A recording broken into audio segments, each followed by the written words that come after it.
Hello, my beautiful friends. Today I want to tell you a little bit about emotions and how do they work?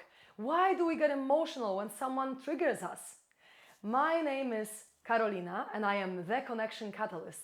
And I want to explain to you how it works that we get triggered, why something sometimes can piss us off and we don't even know what happened.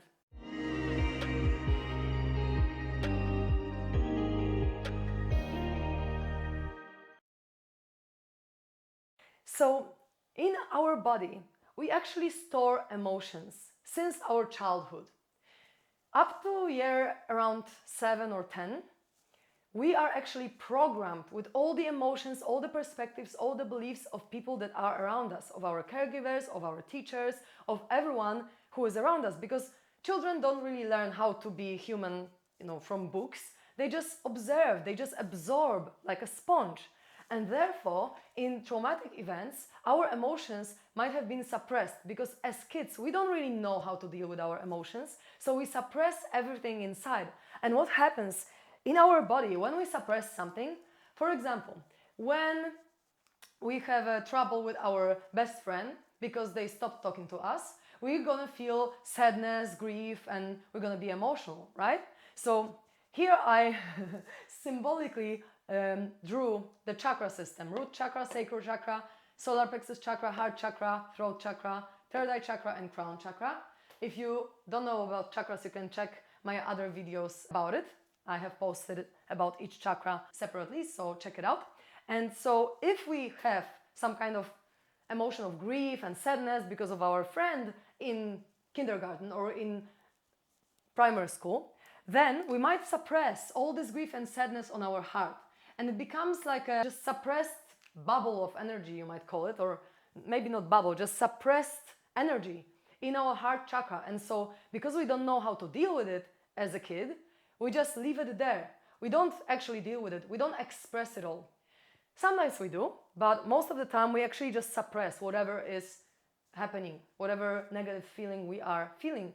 Because, our society is not really teaching us to express our emotion, especially not anger or things like that. And kids get angry sometimes. It's normal to get angry, but in our society, it's not okay to feel anger, right? So that's why a lot of emotions like that are suppressed in our body. And then we have all these meridians, all these energy channels in our body, flowing like from here, somewhere here to there, whatever. You can check it like in Chinese medicine. It's like, all over the internet. So I'm just gonna symbolically draw it. So we have these meridians or nadis, as we call it in Hindu philosophy. And so they also get blocked by negative feelings. And each of these meridians, each of these nadis also corresponds to a specific organ in the body. The same as each chakra corresponds to a specific organ in the body. So if we have all these blocks, all these emotions suppressed, then our body deteriorates. It's easier to get sick if we have so much suppressed energy. So for example, in here, okay, we have all this grief and loss and sadness suppressed in our heart chakra. So maybe in the adult life, we might have problems with our lungs or with our heart, because heart chakra is all about this area of our body. So it's important to know that, because we need to start expressing our feelings, not suppressing them anymore. As an adult, you have a choice to express it or to still suppress it. So when you get triggered, don't suppress it. Allow yourself to feel it fully. And I mean fully. Why? Because if we have a suppressed emotion, sometimes it's not even only one emotion. So let's say that this one that is suppressed here, I'll put an arrow in here, this one, I will draw it for you, right? So let's say that this is a massive, for example, sadness. Then maybe around this, and it's only symbolic, of course, energetically it might look really differently, but this is, for example, the grief that we have after the friend, right? Then we have a layer, for example, of powerlessness, that we cannot change anything. And we have all these layers of emotions that are happening within us. And so we need to get to the core in order to release it all. So we need to feel our emotions super duper deeply, the deepest possible, because we want to get here. We want to get to the core of our feelings. And that's why in the most effective modalities of healing emotions, we actually get to the original trauma, to the memory in childhood where we first felt this emotion. Because once we resolve the original trauma, the original event that has started this very origin of this, let's say, bubble, of all this onion of energy, then we can resolve it all. Because if we only focus on the situations that are happening in our life right now, we will only go surface level. It's kind of like trying to cut the branches of some bush, right? Rather than taking it out with the roots.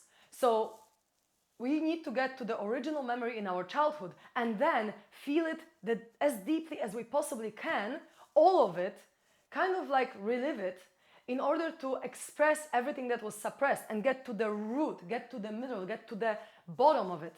Because if we don't get to the bottom, maybe we're gonna express just some layers of it, but the root cause is still gonna be there, so we're not really gonna heal. So I really encourage you to feel all your feelings, because if you don't go to the bottom, my mentor Theo Swan says, like, it's kind of like the ocean. Emotions are like ocean. If you only feel 80% sad, imagine like this is the water and this is the bottom of the ocean. If you only feel 50 or 80% sad, you cannot jump off the bottom of the ocean to actually go up vibrationally. If you don't go as deeply as you possibly can in your emotion, there might be still leftovers of this feeling in your body, and then you cannot go vibrationally higher because you haven't been on the very bottom. And on the very bottom, there is nothing else to feel. If you feel it fully, then there is nothing else to feel. Then you can only feel better from there. So I hope this is understandable for you guys. And so when we have some physical issue, ask yourself, how do I feel about this physical issue? And then go into the emotion that is coming up for you. And in this way, you can heal your body naturally. Of course, I'm not saying don't take meds or whatever there, don't support your physical body, but if you want to approach healing from emotional standpoint, feel it all. Ask yourself, how do I feel about this? And then feel it to the bottom and get to the root of the original memory in your childhood. Why is this emotion happening? When was the first time I felt this way? And this is also one of the things that I am using in my master manifestation method, working with emotions and really getting to the root of it, getting to the bottom, putting ourselves in a state of super learning so that we can go through these emotions and these feelings way faster than normal and really resolve the core issues, getting to the bottom. Because then if you resolve the core, if you resolve the childhood situation, it has a domino effect on all the other situations in our teenage years or our adulthood that were originating from this specific memory. So that's all for now. I hope that it's useful for you guys. If it is, share it with your friends, with your family, and anyone who needs this. If you're interested to join my Master Manifestation Method Masterclass, contact me. I'm wishing you a beautiful day. Thank you so much for your time, for your attention, and sending you much, much love.